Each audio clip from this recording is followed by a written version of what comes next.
scares and news stories of the week with the help of two wonderful comedian panellists. I brought in comics because I want to give it a lighter edge, and also they work for less. See you there.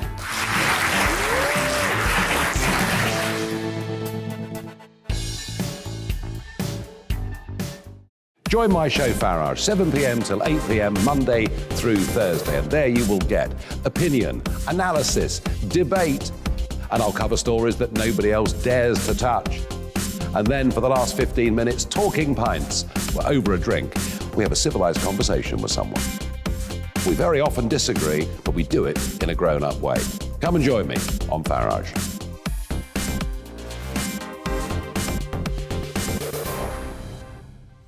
I'm Colin Brazier. I've reported from more than 70 countries around the world, covered wars from Afghanistan to Iraq, from Lebanon to the Balkans. I'm trying to bring that experience, that feel for events, to the studio.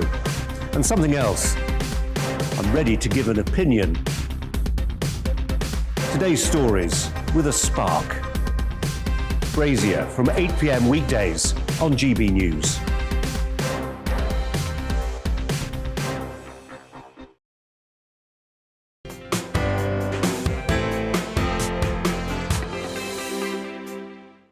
Yes, hello everybody. Now, coming up this hour, we have the best of Talking Pints with the one, the only Nigel Farage. But first, it's the news.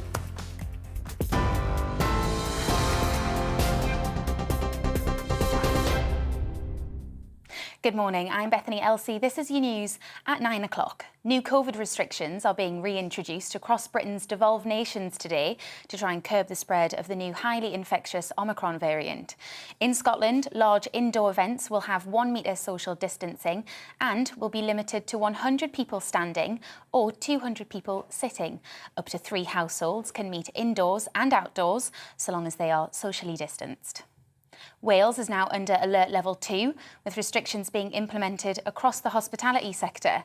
The rule of 6 will be enforced in pubs, cinemas and restaurants, where face masks must be worn and contact tracing details must be collected.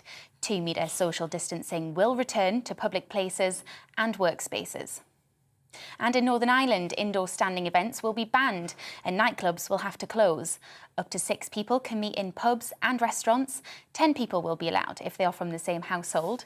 And a 2 metre social distancing rule will be in place for indoor public spaces, including work offices. Well, the Prime Minister has not announced any further rules beyond Plan B for England, but has said he will not hesitate to act after Christmas if required. It's understood a meeting for ministers to be updated with the latest coronavirus data is yet to be scheduled, but Number 10 has not ruled out the possibility it could take place tomorrow. Meanwhile, a source close to the Education Secretary has confirmed schools will be kept open throughout January.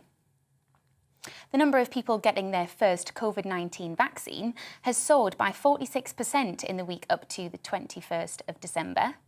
Over 220,000 first doses were administered in England that week. That's a new record high. The largest growth was seen among young people, with the number of 18 to 24-year-olds receiving their first dose increasing by 85%. And there's also been a 71% increase for those aged 25 to 30. Well, so far, more than 30 million people in the UK have had their third dose. South Africa's Archbishop Desmond Tutu has died, aged 90. He was awarded the Nobel Peace Prize in 1984 for his non-violent opposition to apartheid. South Africa's president said the Archbishop's death marked another chapter of bereavement in our nation's farewell to a generation of outstanding people. 2 members of the charity Save the Children are missing after government troops in Myanmar killed more than 30 villagers. The soldiers rounded up a number of people, some believed to be women and children, before fatally shooting them and burning the bodies. Myanmar's military say the people killed were terrorists with weapons from the opposition armed forces. In other news, the Scottish Ambulance Service has spent more than 70 days dealing with hoax calls in the past 8 years. The service received over 4,000 calls that operators define as being malicious between 2013 and 2021. The ambulance service said hoax calls can put lives at risk by taking up valuable resources that are needed to respond to life-threatening situations. That's your news update. I'll be back with the latest headlines in an hour.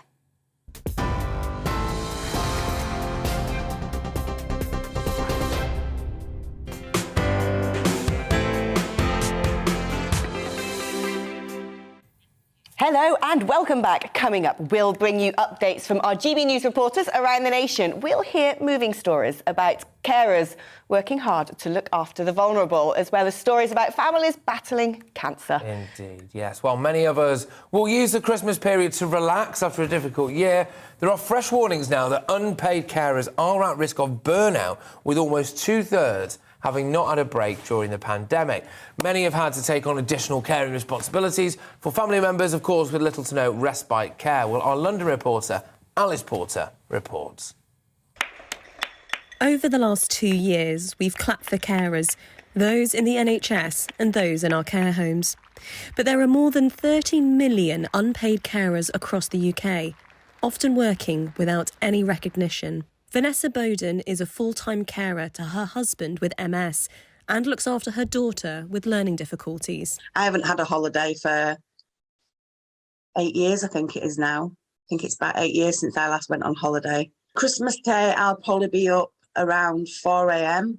to get my husband sorted, ready for coming down the stairs. And that's like an hour and a half's job to get him sorted. That's even before I get onto the stairs. And then it's a good 45 minutes to get him actually down the stairs. James Townsend founded a company at the start of the pandemic, which provides online support for unpaid carers. They've reached 150,000 people, including Vanessa. Most carers primarily are just exhausted. The real challenge for Christmas is to try and make sure that you're keeping going with the things that you need to do every day, whilst combining that with the regular challenges of Christmas as well. So we're finding that bringing carers together online give them an opportunity to share those challenges with other people who recognise them, but also to lift each other up, share a bit of humour. That's a really key way to get through the Christmas period. The government published their long-awaited white paper on social care earlier in the month and say they're putting an extra £25 million into supporting unpaid carers. But opposition MPs believe it doesn't go far enough. Unpaid carers have been pushed to the limit looking after the people they love. Almost half hadn't had a single break for 5 years, even before the pandemic struck. But I understand the additional funding in the white paper amounts to just £1.60 more for each unpaid carer a year. Families deserve so much better than this. Carers are often in need of more financial support, and like Vanessa, many just want some appreciation. Acknowledgement that we do 24 hours a day job. You know, we have to be on call 24 hours a day. We don't get that recognition. Well, that was, of course, Alice Porter, our London reporter. There you go. Well, anyway, hundreds of families affected by cancer in the north-east of England are today opening kindness kits given to them by a charity called Fighting All Cancers Together, or FACT, as it's known in the region. Our reporter Rachel Sweeney tells us about the charity's founder and how a little idea became a huge support network for thousands of people. Joanne Smith was diagnosed with breast cancer at 34. It was her daughter's second birthday and her son was only 7. I was very well looked after medically, had fantastic treatment, otherwise I wouldn't be sitting here today. But that treatment lasted 4.5 years, so it was a long time out of my life and my family's life. And it was managing your normal life, your day-to-day life, alongside the clinical journey that was the most challenging. And I thought that as I came towards the end of that, I could do something positive out of all the things I'd learned. Joanne used her experience to set up the charity Fighting All Cancers Together, known as FACT, 13 years ago. A team of just 8 now supports more than 2,000 service users at any one time, those living with cancer and those who are supporting them through it. It's very good and very caring to everyone. I'm here because of my mum having cancer, and she's been very brave through it. And it's been a hard year. Well, I was feeling ill about February and I got diagnosed with ovarian cancer. I've had chemotherapy through the Freeman Hospital, had an operation in August to have it all removed, and had the rest of my treatment at the Freeman again, and I got told last month that it's all clear. So, happy days. How does that make you feel listening to that? It's everything that FACT is about. It's why we're here. I mean, FACT in its early days was just going to be a little voluntary signposting group, and we've only grown to do what we do because of the need for what we do.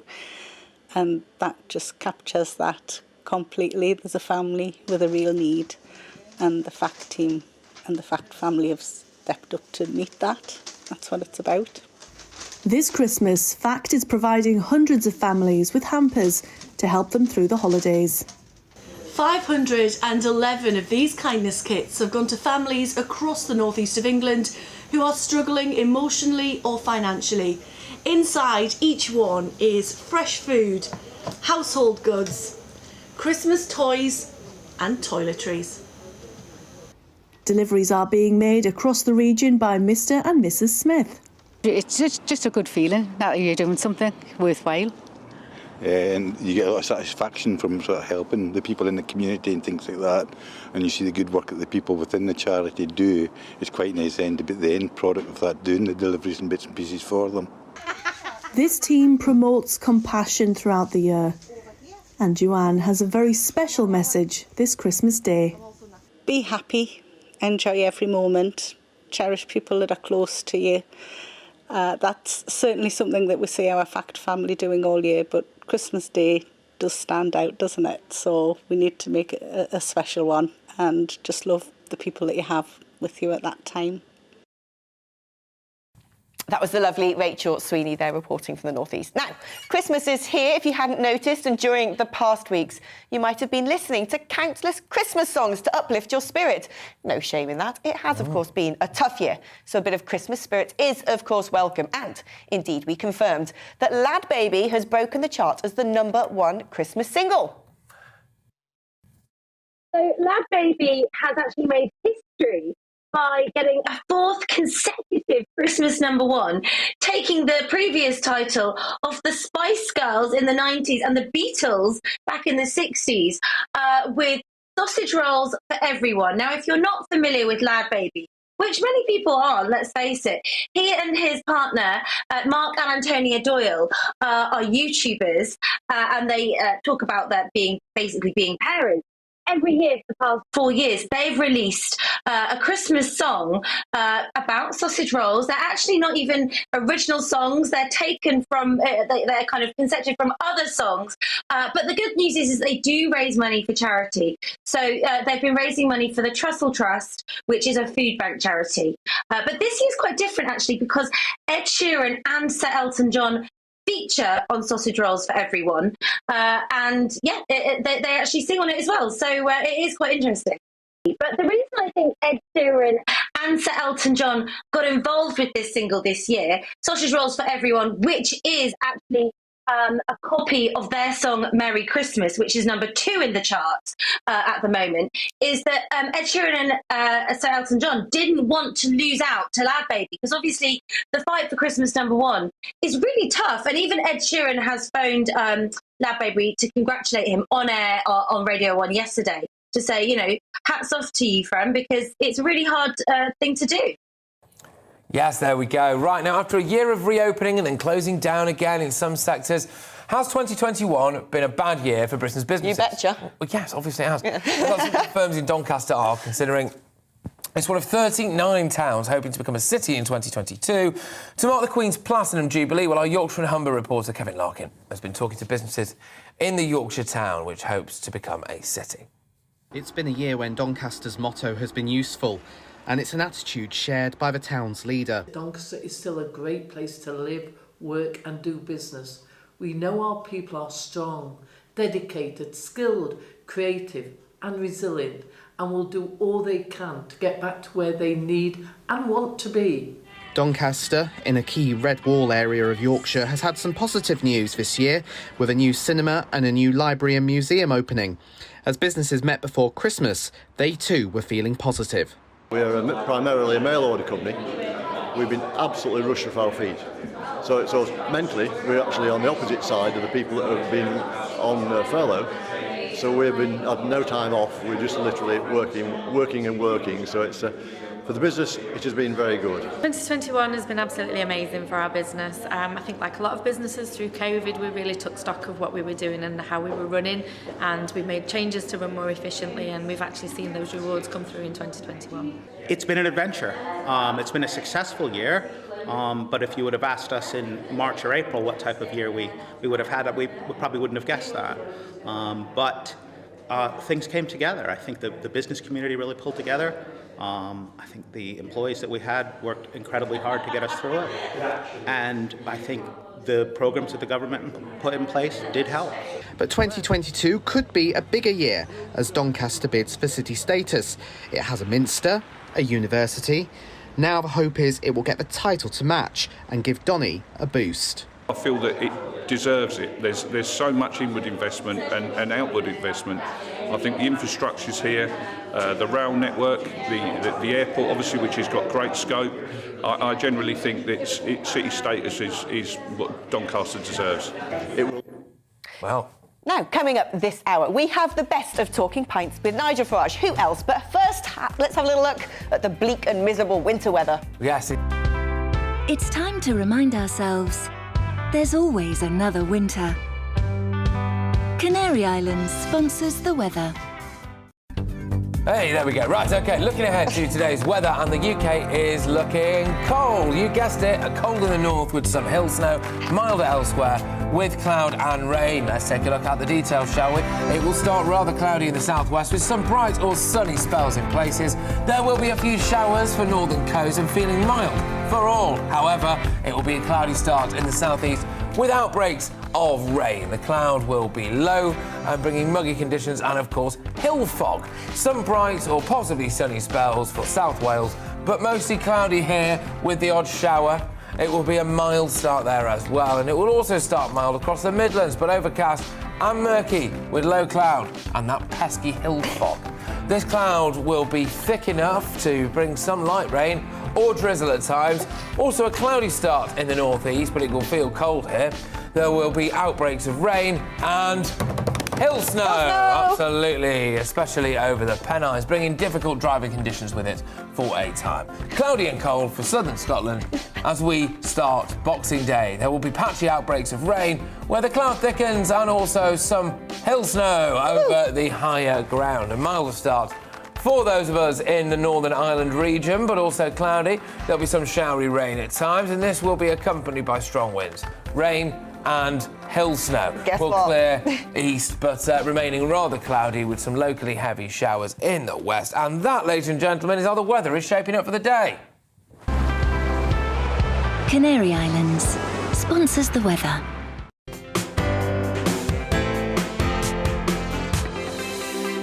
You're watching GB News live across the UK and the world on our digital stream. GB News is Britain's news channel. We are the UK's home of discussion and debate from all perspectives. We are here for you. Don't forget to join our YouTube community by clicking on that subscribe button. And if you want the GB News app, you can click and catch up on programmes anytime. We love to hear from you, so email us. gbviews@gbnews.uk. Thanks for being part of the GB News family. My name is Andrew Doyle. Join me every Sunday evening at 7 p.m. for Free Speech Nation.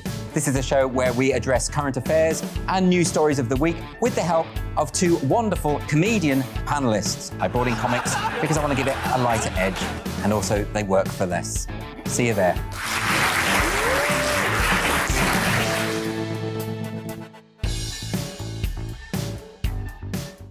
Join my show Farage, 7 p.m. till 8 p.m. Monday through Thursday. And there you will get opinion, analysis, debate, and I'll cover stories that nobody else dares to touch.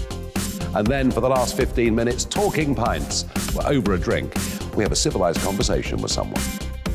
We very often disagree, but we do it in a grown-up way. Come and join me on Farage.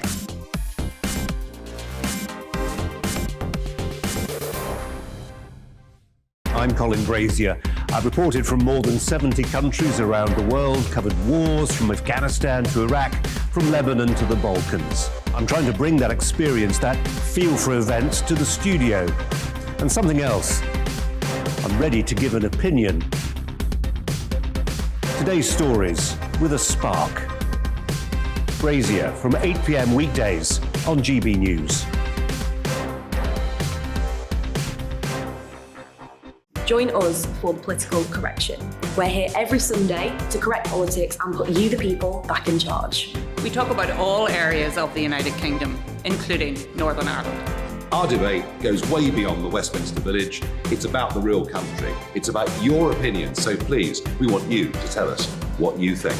This is the political correction. Every Sunday morning from 10 a.m. here on GB News.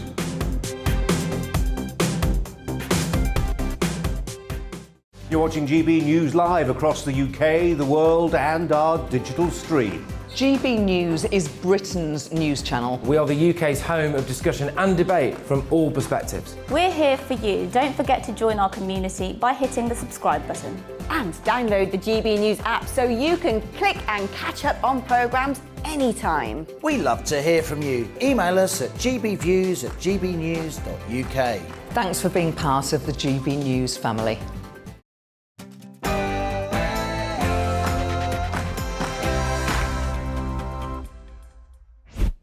Welcome to this special edition of Talking Pints, and we look back on some of the best interviews in 2021. And one that I especially enjoyed as a lifelong fan of cricket, in particular Test cricket, was when I sat down with Sir Geoffrey Boycott to talk to him about his prolific but at times controversial career and to ask what's the future of Test cricket.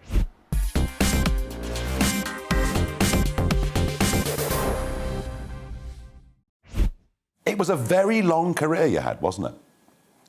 Yeah. I mean, you were playing well into your 40s, weren't you? Well, I was playing against those West Indians when I was 40 and 41. It was madness, really. Had no helmet in those. No, the greatest fast bowling attack the world's ever seen. And the one thing about fast bowling is the fear of getting hurt. Yeah. I mean, for many, many years, there was no helmets at all. So if you got hit on the head, it could be cleaners.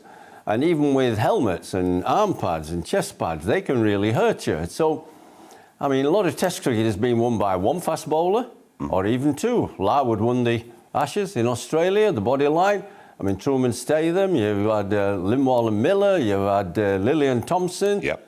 And they've always won one or two. They're aces in the pack, but now they had four. Yeah. And they had a few queuing up to get in the team who couldn't. Wayne Daniels at Middlesex played 11 times. Sylvester Clarke, he was a bowler, or the odd ball he threw, and very fast, and very well. He threw at it. Surrey. He played 10 times.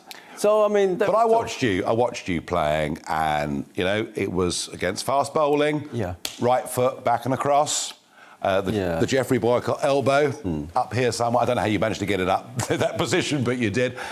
Practice. So, but you never showed fear when you were out there, but were you scared at times? No. Apprehensive, nervous. Yeah. I think it's very important to have nerves. You can't show fear. You have to have some confidence that you can succeed, although you know it's going to be tough. And, you know, sometimes they're going to win. Richie Benaud said something very important to me. Geoffrey, if the opening bowler with the new ball doesn't get you out sometimes, he's not doing his job very well. And if you don't get some runs and some hundreds sometimes, you're not doing your job. So you're not going to win every time. Not